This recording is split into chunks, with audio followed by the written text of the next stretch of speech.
রাজধানীর milestone school and কলেজের বিমান বিধ্বস্তের হতাহতের ঘটনায় শিক্ষার্থীদের ৬টি দাবির প্রত্যেকটাই যৌক্তিক বলে মনে করে অন্তর্বর্তীকালীন সরকার। মঙ্গলবার দুপুরে কলেজ ক্যাম্পাসে উপস্থিত হয়ে আন্দোলনরত শিক্ষার্থীদের প্রতিনিধিদের সঙ্গে কথা বলেন সরকারের দুই উপদেষ্টা। বৈঠকের সময় উপস্থিত ছিলেন শিক্ষা উপদেষ্টা CR আবরার, আইন উপদেষ্টা ডক্টর আসিফ নজরুল ও প্রধান উপদেষ্টার প্রেস সচিব শফিকুল আলম।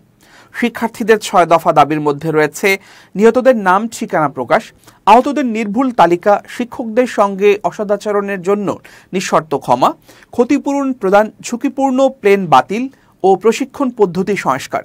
আলোচনার শেষে উপদেষ্টা আসিফ নজরুল সাংবাদিকদের বলেন, মাইলস্টোন স্কুলে একটি তথ্য কেন্দ্র প্রতিষ্ঠা করা হয়েছে। এতে নিহত ও আহতদের তথ্য থাকছে, কেউ নিখোঁজ থাকলে সে তথ্য থাকছে। এখান থেকে তথ্য নিয়মিত হালনাগাদ করা হচ্ছে। নিহত ও আহত পরিবারের ক্ষতিপূরণ, পুনর্বাসন এবং ট্রমা ম্যানেজমেন্ট সাপোর্টের ব্যবস্থা করা হচ্ছে।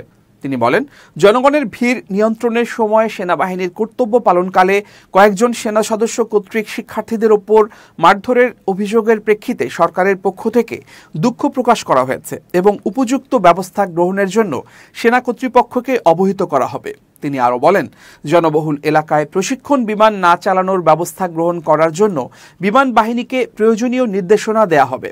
শিক্ষা উপদেষ্টা CR আবরার শিক্ষার্থীদের বলেন, আগামী 24 জুলাই অনুষ্ঠিতব্য HSC পরীক্ষার তারিখ নিয়মিত পরীক্ষা শেষে ঘোষণা করা হবে। এর আগে মঙ্গলবার সকাল 10টা থেকে মাইলস্টোন স্কুল অ্যান্ড কলেজের সামনের গোলচত্বরে জমায়েত হতে শুরু করেন শত শত শিক্ষার্থী।